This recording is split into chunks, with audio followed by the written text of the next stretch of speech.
It's a new season of Zenless Zone Zero's Deadly Assault, and we're here to find out if this season can be beaten with level 50 agents. Normally, agents can reach level 60, making rewards feel almost too easy to unlock. So instead, we're upping up the ante with this modified rule set. I'll only use agents capped at level 50, which includes their W engines and the team's Bangbu. That means their core skills are limited to rank D, and their active skills are stuck at a base level of 9. To keep things fair and accessible for everyone watching, I'll use no more than one limited W engine per team. Not only that, but I'll also restrict my limited agents Mindscape Cinema to 0. You're broke! I'll be going over my roster so I can show you how I build my teams as the fights progress, since agent allocation is an integral part of Deadly Assault. With that out of the way, let's start with Sacrifice Bringer.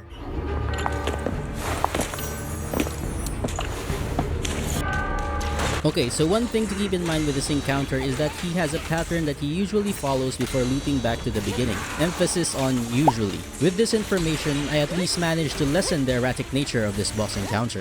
That way, I could anticipate when Bringer uses his chant or when I could go all out. So Bringer's flow usually goes like this. Let's call this part Phase 1, where he uses attacks that can be parried by defensive assists. This is important because of how I use Vivian. For those who managed to pull Vivian, you probably already know what I'm going to talk about, but we'll circle back on that topic later on. Next is when he uses his chant. We'll call this Phase 2. Almost everyone knows this already since it's how you get performance points. Cancel his chant by destroying the eye and he'll be staggered while also taking a significant amount of days. Depending on how much days you dealt in Phase 1, he might even be stunned after you knock him out of his chant.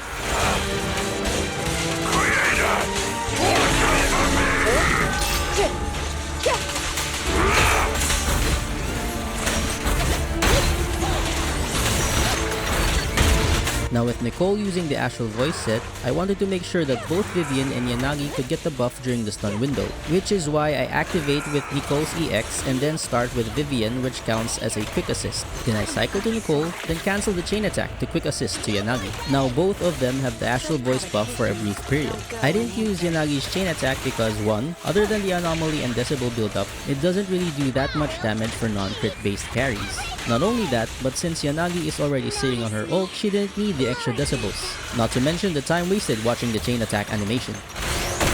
Do note that after he recovers from his stun, he moves on to Phase 3, in which he takes his sweet time teleporting to the center and does an attack that can't be parried by defensive assists. Not only that, he also becomes uninterruptible when he reaches the middle. He'll either do a rotating laser attack or flood the arena with missiles. After he's done with this attack, he cycles back to Phase 1. Okay, now let's circle back and talk about why I made the distinction in Phase 1. This is because during Bringer's chant phase, I need enough energy to knock him out as soon as possible.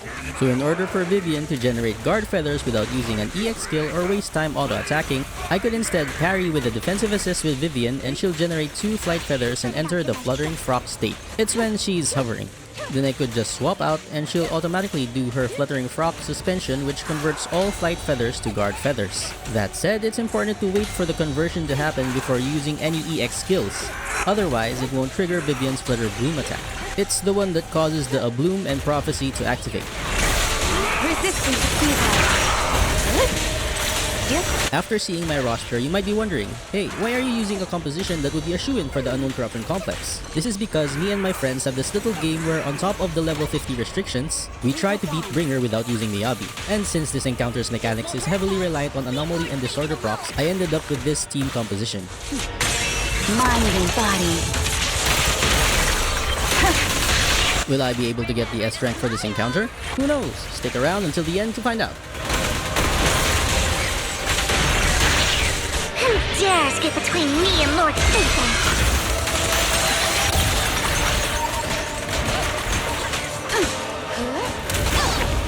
Mighty creator, please refine!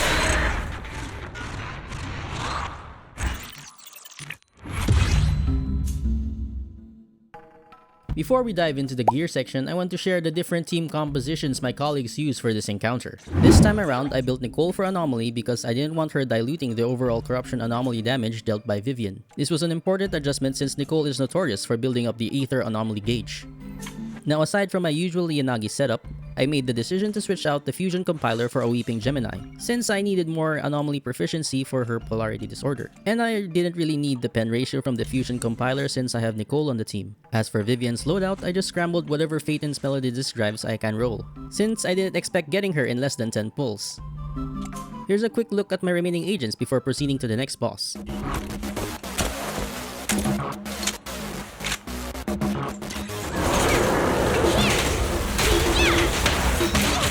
calibrating. It's another anomaly team, but unlike the previous run, I can take advantage of the boss's electric weakness. So the main strategy is to proc a shock anomaly before Bernice could trigger a burn anomaly for the disorder damage. And since Grace can trigger anomaly at a high rate, she'll have the shock anomaly up again before the next round of disorders. It is however important that I trigger the disorder as soon as the shock gets activated, since the disorder damage is relative to the remaining duration of the anomaly. Thankfully, the unknown corruption complex isn't as complex as Bringer.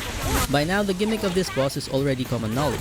But for the uninitiated, breaking one of his legs generates performance points, gives the boss some days build up, and in the context of Deadly Assault, the agent who broke the leg also receives some decibels, and grants a team-wide crit damage buff for each leg broken. This buff, however, isn't permanent. Grace and Bernice won't be making much use of the crit damage buff, but Trigger will, since I built her for full damage.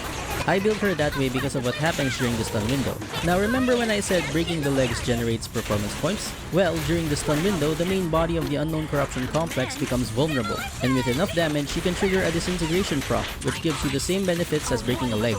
Circling back to Trigger's loadout, without the extra damage from Trigger, I wouldn't be able to disintegrate the boss's body before the stun window ends. So don't get too weirded out if I use Trigger's ultimate when the boss is already stunned. It's also worth noting that the disorders are affected by the stun multiplier.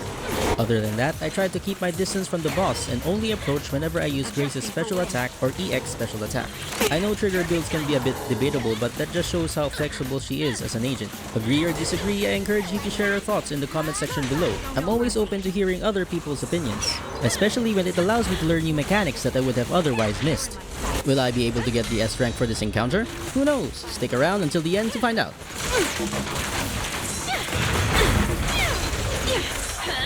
Get behind me!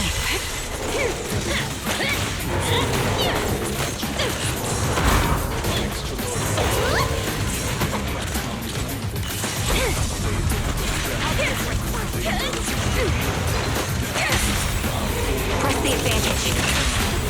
Last power test! I'll start to play the battle! Ready for a fiery feast! Wow, Lieutenant! Oh, this little one is so cute! I'll just explode! Sniper's Creed. One shot, one kill.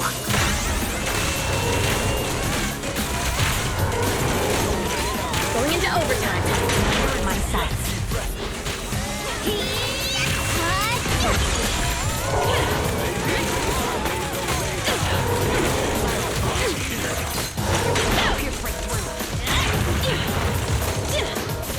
Adjusting for wind. Perfect timing.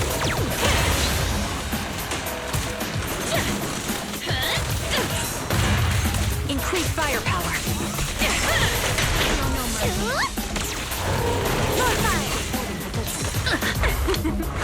Every effort counts!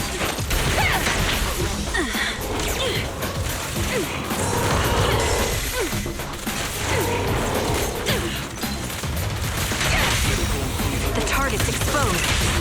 Initial impulse! I'll start to play the battle!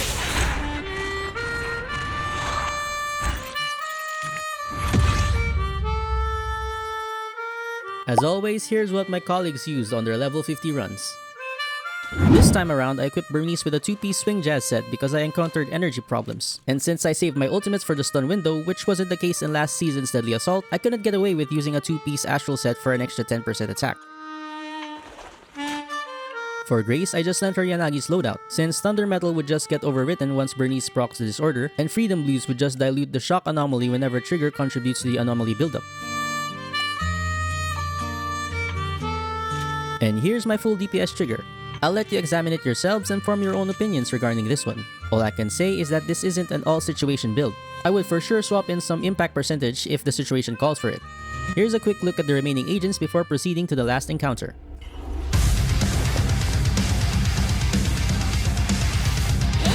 I'll bring home the win.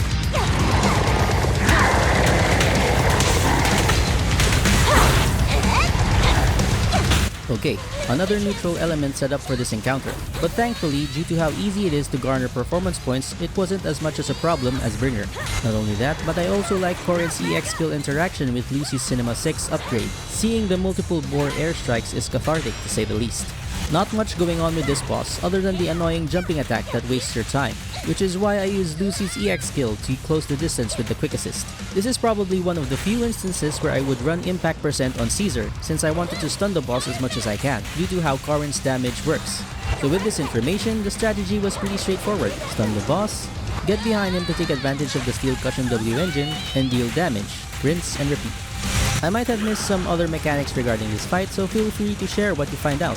I'm always looking for ways to improve my runs, as well as my video editing. So if you have any suggestions regarding these topics, share your thoughts in the comment section below, because I really appreciate the feedback. Will I be able to get the S rank for this encounter? Who knows? Stick around until the end to find out.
For reference, here's what my colleagues use on their level 50 runs.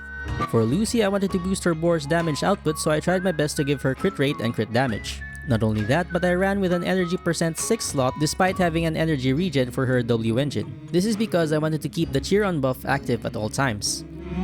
For Corrin, the only change I made compared to my previous runs is that I ran a pen ratio on her 5th slot since Nicole wasn't on the team. For Caesar, I usually run full DPS on her, but since I wanted to utilize the stun window as much as I can, given how the boars and Corrin needs the boss to be stationary to dish out her damage. If you want to improve your runs, I highly suggest checking out how I dealt with the other deadly assault bosses. But for now, it looks like HP inflation has not caught up to us yet, and this season can still be beaten with level 50 agents. I'll see you on the next excursion.